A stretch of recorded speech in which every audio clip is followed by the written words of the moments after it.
Today, the mother of all bubbles continues.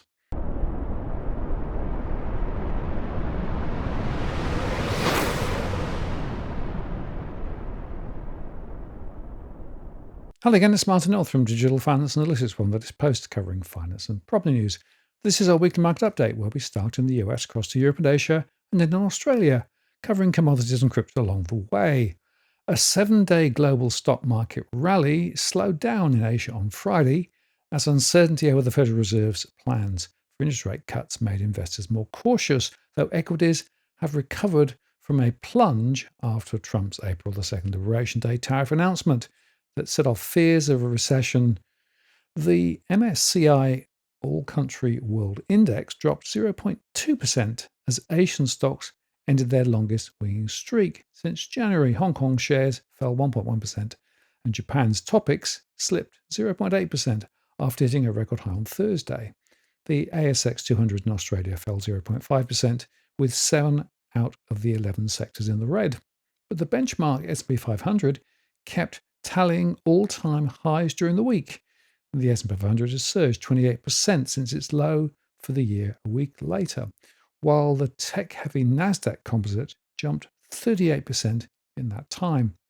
Market volatility measures have eased considerably, though. The Volatility Index was 60 back in April, but is now below its long-term median at 17.6 for most of July, and on Wednesday it posted its lowest close in 5 months. The record-setting rally has lifted valuations to historically expensive levels.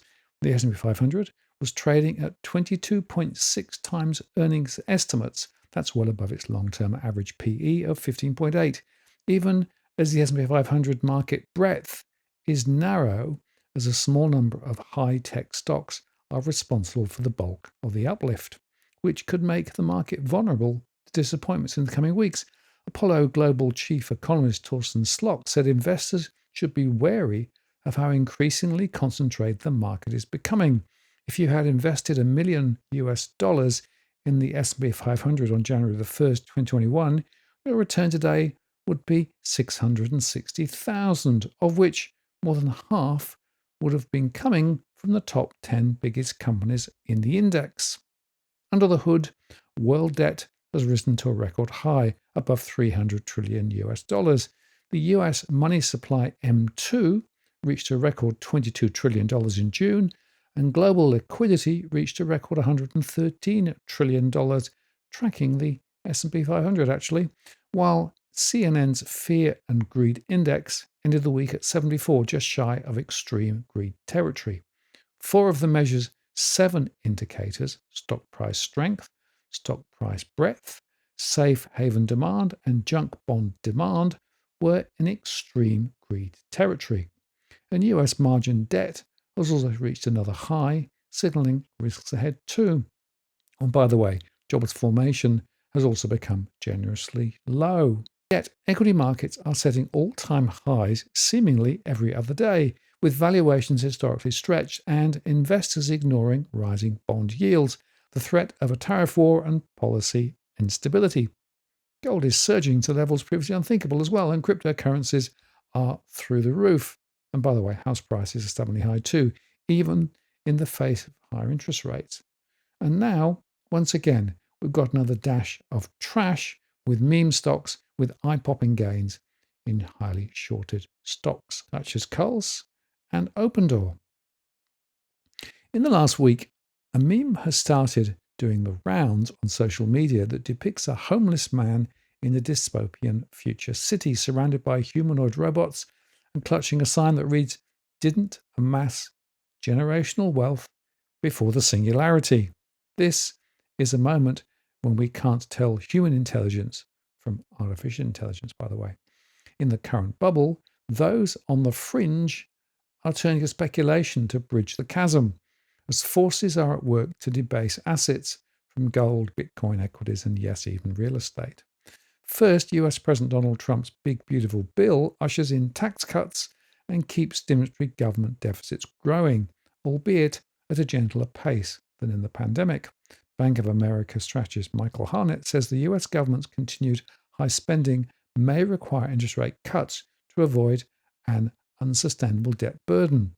With annual interest payments nearly $1 trillion US, roughly 4% of US GDP, Harnett notes those costs would stabilize only if the Fed funds rate falls below 3%. When there is too much debt and borrowing, the classic way of dealing with it is to push real interest rates down and devalue money, Ray Dalio said this week. He's spot on. Hence, second, we've got every White House official from Trump down pummeling Fed Reserve Chairman Jerome Powell to cut US interest rates despite strong US jobs data on Thursday, which weakened the argument for Fed rate cuts. While no rate cut is expected at next week's Fed meeting, expectations of further cuts this year have dropped to less than 2 after the jobless claims fell for the 6th week in a row.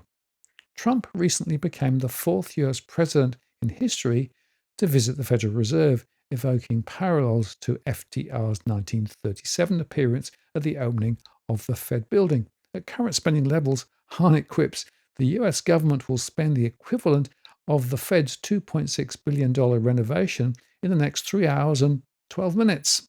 However, Trump seems to have moved away from wishing to fire Powell, at least for now, and Powell has informed multiple associates and allies that he will not resign despite President Donald Trump's calls for him to step down. That's according to CNN. Third, the markets are betting that the tariff war appears to have been left behind us. This week, we've got the illogical experience of markets apparently rising on news of new tariff deals that have been struck, of tariff levels undreamt of before, and as the US talks of new deals with Japan, Indonesia, and the Philippines, adding to previously announced agreements with the UK and China. By the way, the EU and Korea are pending. Fourth, we've got a ticking clock with the inflation outlook. Inflation break-evens tell us investors believe US inflation will be considerably higher in 5 years' time, so the time to grab assets could well be now. And finally, we've got equities, crypto, housing, and gold setting fresh new highs in the past month, feeding momentum, speculation, and FOMO.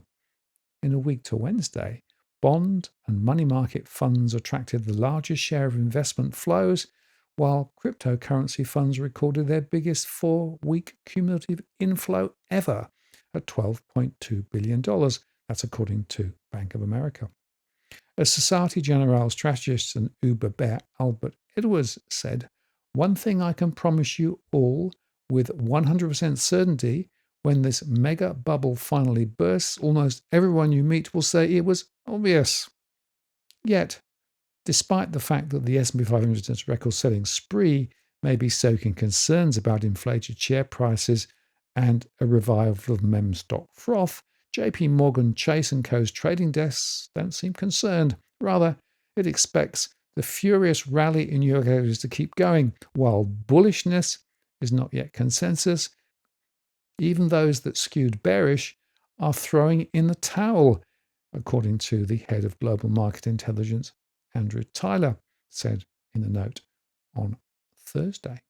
And on Friday, the main Wall Street indices finished the week with gains, with the blue chip Dow Jones Industrial Average almost 1% higher on the week. The tech-heavy NASDAQ Composite was also at similar levels, while the S&P 500 rose 1.1% across the week. Almost 83% of the 155 S&P 500 companies that have reported to date beat Wall Street's expectations, helping both the latter two indices to fresh all-time intraday highs and closing highs on Thursday.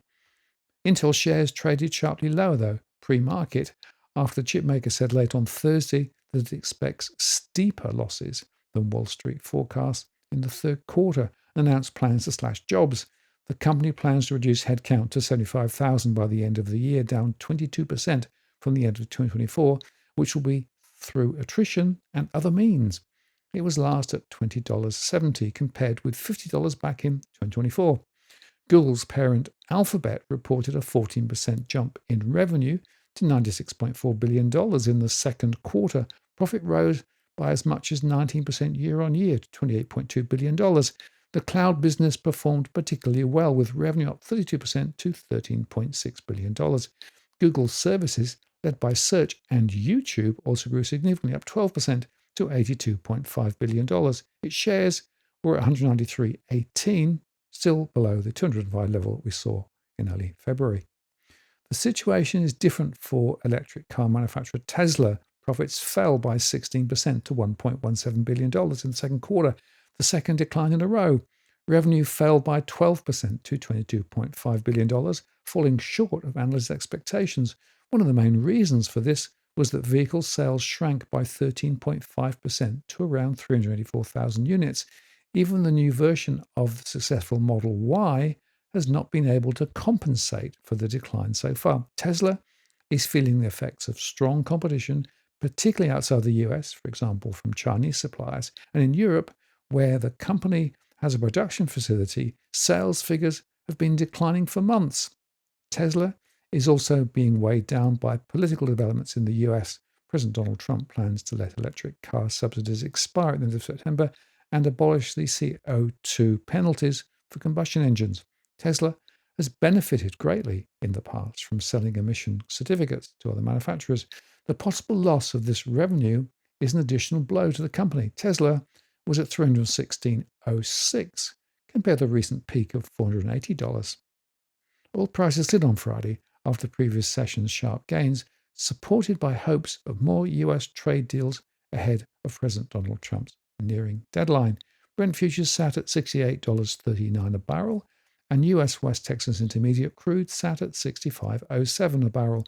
Both contracts jumped more than 1% on Thursday after data showed a sharp decline in US crude inventories. The Wall Street Journal, in the exclusive, also revealed that Chevron is set to resume oil production in Venezuela thanks to new discussions involving President Donald Trump. Gold futures for August delivery were down 1.01% to 3,338.50 a troy ounce, extending a two-day decline as easing trade tensions and a rebound in investor risk appetite reduced demand for safe haven assets. The euro-US dollar was unchanged at 1.1742, while the US dollar Japanese yen rose 0.44% to 147.66. The US dollar future index was up 0.31% to 97.67. US President Donald Trump expressed mixed views on dollar strength on Friday, suggesting that while a strong dollar sounds good and feels good psychologically, a weaker currency provides greater economic benefits for American manufacturers and exporters. The index has fallen approximately 10% during the 6 months of Trump's presidency. European stocks fell on Friday, reversing gains from the previous day as investors reviewed mixed corporate earnings and awaited updates on the EU-US trade talks ahead of President Trump's tariff deadline next week. The ECB left its deposit rate at 2% on Thursday, aligning with market expectations. The regulator noted that the Eurozone economy was resilient but warned that the outlook remains exceptionally uncertain, primarily due to persistent trade tensions. While another rate cut remains possible, markets are now less confident that it will occur by the end of the year. Following the decision, Eurozone bond yields continued to rise, while the euro edged lower. The Stoxx 600 index dropped 0.4% to 549.96 points, but achieved a small weekly gain. The UK FTSE fell 0.4%, pulling back from a record high that it achieved on Thursday, while most other European markets were also down. The DAX index in Germany dropped 0.4%, and the CAC 40 in France did gain 0.2%. A European Commission spokesman said on Thursday that the deal between the European Union and the US on trade tariffs was, quote, within reach, ahead of the August 1st deadline, when US President Donald Trump has threatened to impose a sweeping 30% levy on EU imports. Such a deal is likely to result in a broad tariff of around 50%, applying to EU goods imported into the US, according to Reuters. In the corporate sector, Volkswagen stocks fell after the German auto giant cut its financial forecast for the year, while Europe's largest car maker revealed a €1.3 billion tariff hit. It wasn't all bad news, though, with Rémy Cointreau shares rising after the French spirits maker raised its full-year profit guidance and posted stronger than expected first-year quarter sales, helped by a reduced tariff impact in China. And NatWest Group stocks rose after the British lender reported an 18% surge in first half profits as interest income boosted its operating results.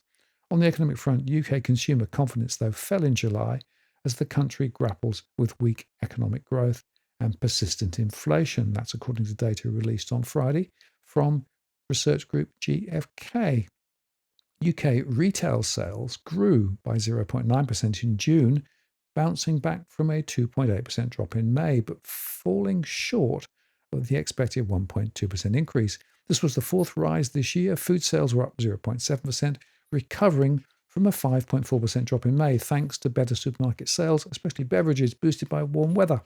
Fuel sales saw a big jump of 2.8%, the largest since May, again helped by the good weather, and online sales rose 1.7%, reaching their highest level since February 2022.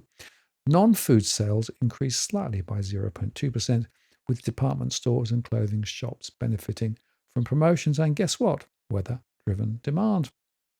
The German LFO business climate shows a small deterioration in sentiment in July as growth in the wider European economy remains hard to find.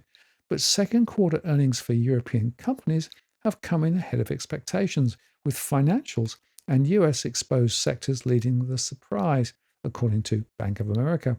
The upside has been dominated by financials, they said, which were expected to have a subdued quarter. Despite the strong headline EPS figure, breadth was also a concern, they said. Most Asian stocks fell on Friday, but were headed for strong weekly gains as they benefited from increased optimism over US trade tariffs and AI. Japanese shares were by far the best performer this week, having surged to near record highs after Tokyo and Washington announced a trade deal, but mixed inflation data offset some cheer over Japanese shares on Friday. Japan's Nikkei 225 and Topix indices fell around 0.5% on Friday, but were trading up around 4% each for the week. The Topix hit a record high on Thursday, while the Nikkei was close to record highs last seen in July 2024. Tokyo consumer inflation data for July showed a slightly bigger than expected easing in prices, but core inflation still remained above the Bank of Japan's 2% annual target, keeping uncertainty over the central bank's rate hikes largely in play. Hong Kong's Hang Seng fell 0.7% on Friday, but was trading up 3.3% over the week. The Hang Seng was boosted chiefly by an extended rally in technology stocks, and investors welcomed the prospect of regaining access to chips from NVIDIA, which are a major factor in AI development. Broader cheer over AI followed positive earnings from Alphabet, and that also kept tech stocks relatively upbeat, although the sector was seen losing momentum in recent sessions. China's Shanghai Shenzhen CSI 300 and Shanghai Composite indices fell 0.4% and 0.2% respectively, but were trading up around 2% across the week. Focus is now on China's Politburo meeting, a convening of top political leaders for some cues on the economy. It's supposed to be convened in late July. South Korea's Kospi was an outlier for the day, rising 0.3% following some positive earnings, but the index was only trading up 0.3% across the week amid growing uncertainty over a trade deal with the US, and recent talks have been cancelled. At the close, the Indian Nifty 50 fell 0.9% to hit a new one-month low, and the Indian VIX was up 5.29% to 1129. The Australian share market failed to take a positive lead from Wall Street as the decline in iron ore prices weighed on the major miners and investors continued to dump bank stocks. The ASX was also dented by some weak signals from the Reserve Bank of Australia about when it might cut interest rates next. See my earlier post. The benchmark ASX 200 fell 0.5%, 8,666.9 on Friday, with 7 out of 11 sectors in the red. Despite US equity markets closing at record high levels, driven by positive tech results, the ASX drifted lower, weighed down by Reserve Bank Governor Michelle Bullock's speech this week, tempering rate cut hopes, said Wilson Asset Management Senior Investment Analyst Hayley Kim. On the ASX, Woodside Energy rose 3.7% to $26.20, and Santos was up 1% to $7.78 as oil prices climbed for a second day amid optimism over US trade talks ahead of next week's deadline. Iron ore futures in Singapore, though, dropped 1.9% to $103.10 a tonne amid signs of oversupply. Shipments from Port Hedland Australia's largest bulk export terminal, hit a record in June. The seaborne iron ore market is seeing record supply, said Westpac's head of commodity strategy, Robert Rennie. Meanwhile, Chinese steel production year to date is at the lowest in 5 years. BHP dropped 1.9% to $4.80. Fortescue tumbled 3.4% to $18.35, and Rio Tinto came off 0.8% to $118.86. The correction in bank stocks also extended into Friday's session as investors took profits on the stellar run in Commonwealth Bank shares. For weeks, the CBA share price seemed to defy gravity and the will of thousands of fund managers and brokers who could not believe its rise. By late last month, shares in the country's largest lender had recorded an almost 25% rise since the start of the year. But the gloss finally may be coming off. At its peak, CBA stock made up 12% of the entire ASX 200 index, a dominance that alarmed many investors who suggested it could be one reason for a lack of floats. Money that could otherwise make its way to smaller companies was being locked away in major banks as fund managers worried that staying clear would hurt their returns. CBA's share price saw almost 25% across the year, but the country's biggest bank has seen some $30 billion worth wiped from its market capitalization since the peak in June. The great rotation is a theme that many investors like to mention, out of the banks with their expensive shares and low growth, and into mining giants helped by strong iron ore prices. Since its June 25th peak of $191.40 per share, CBA is down 9.4%, and its market capitalization is now around $290.3 billion. Actually, all four lenders traded lower. Banks remain under pressure after rising inflation risks push bond yields higher, driving an unwinding of momentum trades and rotation out of the sector, said Wilson Asset Management's Kim. The rise in the ASX 200 Materials Index suggests the great rotation is well and truly underway. The index is up 12.5% over the past month, and the three iron ore majors, BHP, Rio Tinto, and Fortescue, are all up more than 15%, powered by a surge in commodity prices. But NAB, ANZ, and Westpac are all down along with CBA. Gold miners also slipped as traders ramped up bets the US Federal Reserve would keep monetary policy on hold for now, weighing on prices of the precious metal. Northern Star came off 2.8% to $15.81, Evolution 3.2% to $7.30, and Perseus 2.5% to $3.56. But Newmont rose 3.8% to $95.38 after reporting a quarterly adjusted net income of $1.6 billion, beating consensus by a massive 23%. In corporate news, KMD Brands jumped 4.4% to 24 cents after tapping Qantas Chief Executive Carla Webb-Sear to become its Chief Financial Officer. Steadfast Group dipped 1.5% to $5.82 on news that long-serving Chief Financial Officer Stephen Humphreys would retire at the end of August. Regal Partners jumped 9% to $2.90 after the investment manager reported a 7% lift in funds under management for the June quarter, with net inflows of around $600 million for the period. And Bapcor shares firmed 1.6% to $3.72 after tanking nearly 30% on Thursday, with fund manager Tirana Capital lifting its stake in the ailing automotive parts group through $26 million worth of share buying. And micro-cap Istana rocketed 26.2% to 8 cents after the software developer reported quarterly revenue of $490,000, up 13% on the third quarter financial year 25, generated by deployments of existing orders and contract renewals.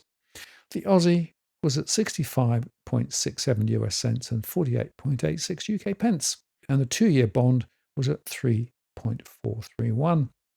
More broadly, as the ABC highlighted, Australian companies worryingly are spending much less on R&D than the US or the UK or OECD, China or the EU. This does not bode well for the future. And finally, in crypto, Bitcoin was trading near 117,000 US after hitting an all-time high recently, supported by positive news in the digital asset market. Approvals of new cryptocurrency exchange-traded funds and announcements from major firms regarding expansion plans have benefited the crypto market. Bitcoin began its potential pullback on Thursday. Over the past 3 weeks, Ethereum has more than doubled what XRP has risen by 38%, both outpacing Bitcoin's rise. However, without further Bitcoin gains, altcoins, which had previously driven the market higher, do face selling pressures. The US Securities and Exchange Commission approved converting of the Bitwise cryptocurrency index fund into an ETF. However, it almost immediately suspended the process to conduct additional verifications. This action suggests regulators remain cautious about approving ETFs backed by XRP or lesser known digital assets.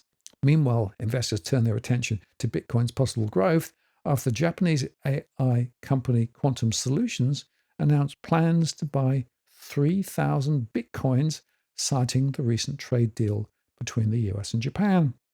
But all up, the bubble is getting even more wobbly. It's actually more of a question of when, not if things go pop. Of course, that's the trouble with bubbles.